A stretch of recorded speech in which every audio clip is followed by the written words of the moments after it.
Bonjour à tous, bienvenue dans The Experience Society, une émission conçue avec Oracle qui vous permet de découvrir les enjeux autour de l'expérience client par le prisme des nouvelles technologies. Aujourd'hui, les défis de l'expérience client à l'aube de la 4e révolution industrielle.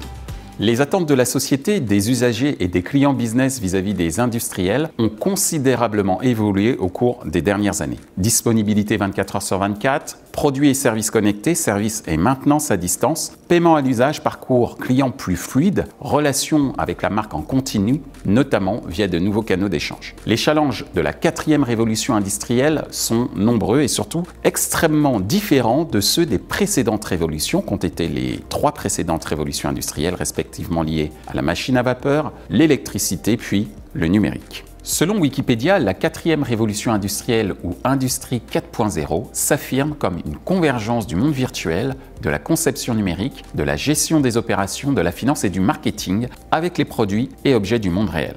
Les grandes promesses de cette 4e révolution industrielle sont de séduire les consommateurs avec des produits uniques et personnalisés et, malgré de faibles volumes de fabrication, de maintenir des gains. Aujourd'hui, les industries ne doivent plus seulement développer une approche de rentabilité pour un marché de masse, elles doivent aussi prendre en compte de manière immédiate les challenges environnementaux et sociétaux. D'après les Nations Unies et le GIEC, pour atteindre les objectifs de réduction d'émissions de gaz à effet de serre, notre activité industrielle et de consommation doit être 55% plus faible qu'aujourd'hui, et ce, d'ici 2030. Actuellement, 78% de la hausse des émissions totales de gaz à effet de serre peut être attribuée à l'usage de combustibles fossiles et de procédés industriels. Ainsi, ce changement rapide doit s'accompagner d'une démarche holistique en temps réel, sans pour autant en oublier l'ADN et la vision des entreprises. Ces challenges impliquent des réflexions sur ce que l'on appelle les économies circulaires, les cycles courts, la consommation à l'usage, la fabrication personnalisée, la traçabilité.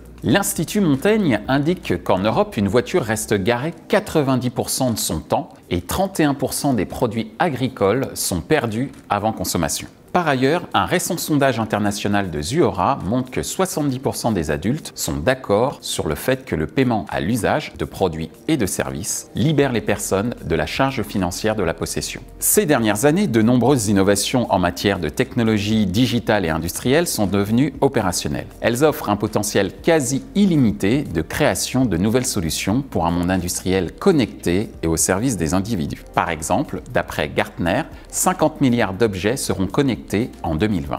Pour suivre cette révolution, les industriels doivent se réorganiser et appréhender leurs relations clients B2B et B2B2C sous un angle d'expérience économique et client plus fluide, que ce soit sur les phases d'innovation, de commerce, de facturation ou encore de service. D'après McKinsey, 40% des acheteurs de technologies industrielles préfèrent acheter via des distributeurs car les commerciaux des manufacturiers sont trop longs à leur répondre. Et 42% des acheteurs disent ne pas avoir une réponse rapide en cas de problème après-vente. Cette transformation portée par la convergence des technologies digitales et de l'industrie manufacturière comme l'IoT et l'intelligence artificielle associée aux applications métiers du commerce et du service permet d'ouvrir de nouvelles opportunités. D'après le CEO de ThinkJar, Esteban Kolsky, 86% des clients B2B sont prêts à payer plus pour un meilleur service. Je vous propose maintenant de découvrir un projet concret réalisé par les solutions Oracle pour le compte de Mitsubishi Electric. Bonjour Klaus, pouvez-vous dans quelques mots nous présenter Mitsubishi Electric? Mitsubishi Electric, c'est un groupe japonais qui a son headquarter au Japon, à Tokyo. Nous faisons un chiffre aux alentours de 40 milliards de dollars par an. Et nous avons environ 140 000 employés dans le monde. Nous produisons énormément de produits électriques différents. Quelle était votre problématique pour améliorer l'expérience client chez Mitsubishi Electric? Alors chez Mitsubishi Electric, nous essayons bien évidemment de comprendre les enjeux de nos clients. Ce sont des enjeux qui varient énormément en fonction de la situation géographique. Donc nous allons avoir des demandes qui seront différentes aux États-Unis, en Europe, en Asie. Notre mission à nous, c'est bien évidemment de répondre à ces demandes qui sont très différentes suivant les régions dans lesquels nous nous trouvons. Donc nous avons beaucoup de sites de développement autour du monde, non seulement au Japon, nous développons principalement nos produits, mais nous avons aussi des sites de customization. Nous avons effectivement différents sites dans le monde pour répondre à ces demandes de clients, pour enrichir nos produits. C'est-à-dire nous allons par exemple faire des armoires pré-câblées aux États-Unis que nous allons fournir à nos clients. Ces armoires pré-câblées peuvent avoir des configurations très différentes, ce qui nous permet de faire face au challenge de la personnalisation industrielle. Donc nous allons avoir énormément de configurations différentes. Ces configurations doivent être intégrées dans les commandes et doivent être reflétées dans le processus de production que nous avons par exemple aux États-Unis.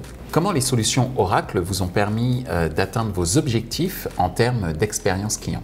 Les solutions Oracle nous ont permis de remonter les données des différents départements pour optimiser les processus. Nous avons créé une ligne robotisée qui est connectée à l'Oracle Cloud et ceci nous a permis d'intégrer la commande personnalisée dans le système de production. Donc les résultats parlent d'eux-mêmes. Nous avons réussi à réduire les tâches manuelles de 55% et nous avons réussi à augmenter la production de 30%. Et finalement, nous avons réussi à augmenter le uptime de 60%. Merci Klaus. Merci Michel. Bonjour Eric. Bonjour Michel.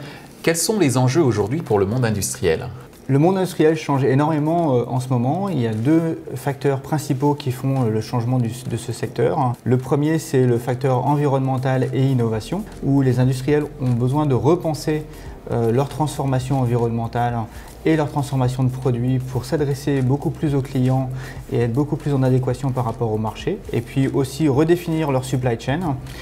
Par exemple, les constructeurs automobiles ont besoin de faire avoir une traçabilité complète de leur utilisation du cobalt pour leurs batteries électriques, par exemple, donc sur leur nouvelle génération de produits. Puis de l'autre côté, on a aussi, par exemple, les fabricants d'huile d'olive qui ont besoin d'avoir une traçabilité, une origine complète de la production jusqu'à la livraison du produit au consommateur final. Et donc, il y a besoin d'avoir cette vision environnementale et innovante sur leurs produits de bout en bout. Donc ça, c'est le premier facteur. Le deuxième facteur très important, c'est que la production de masse, telle qu'on l'avait ces dernières années, n'est plus suffisante pour faire de la croissance économique. Donc les acteurs industriels doivent se diversifier et doivent se rapprocher de leurs clients, alors de leurs clients B2B et B2C, des usagers, des usages de leurs produits, et doivent redéfinir leur stratégie en termes de services, en termes d'amélioration d'activité de service et en termes d'innovation autour du service. Et donc pour ça, ils ont besoin de redéfinir la manière dont ils vont travailler avec le marché et avec leurs produits. Comment Oracle répond à ces enjeux? Alors chez Oracle, on a défini une stratégie autour de trois principaux sujets. Le premier sujet, c'est les données.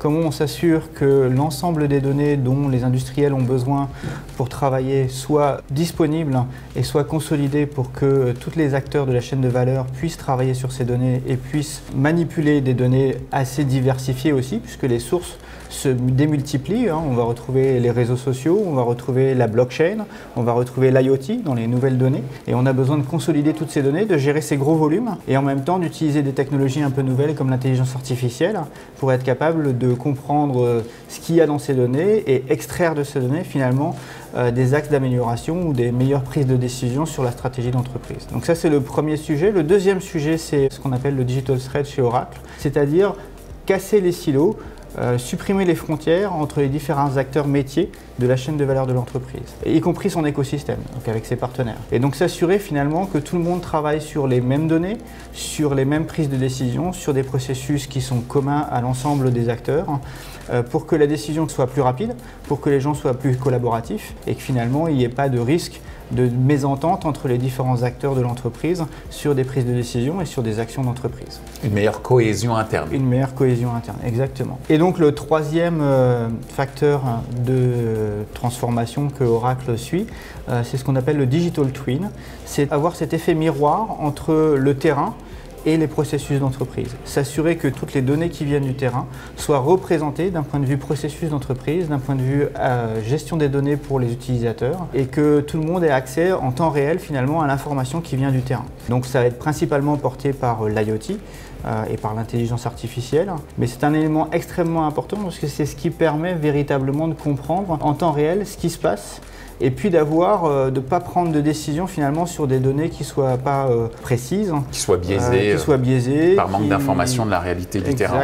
Exactement. Ça permet finalement ce Digital Twin d'avoir une meilleure approche en termes de compréhension de l'usage des produits, des services et puis finalement de la réaction du marché par rapport à ce qu'on déploie sur le marché.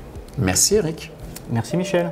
Ainsi s'achève ce numéro consacré aux enjeux autour de l'expérience client à l'aube de l'industrie 4.0. Je vous propose de nous retrouver bientôt sur The Experience Society pour le meilleur et sans le pire.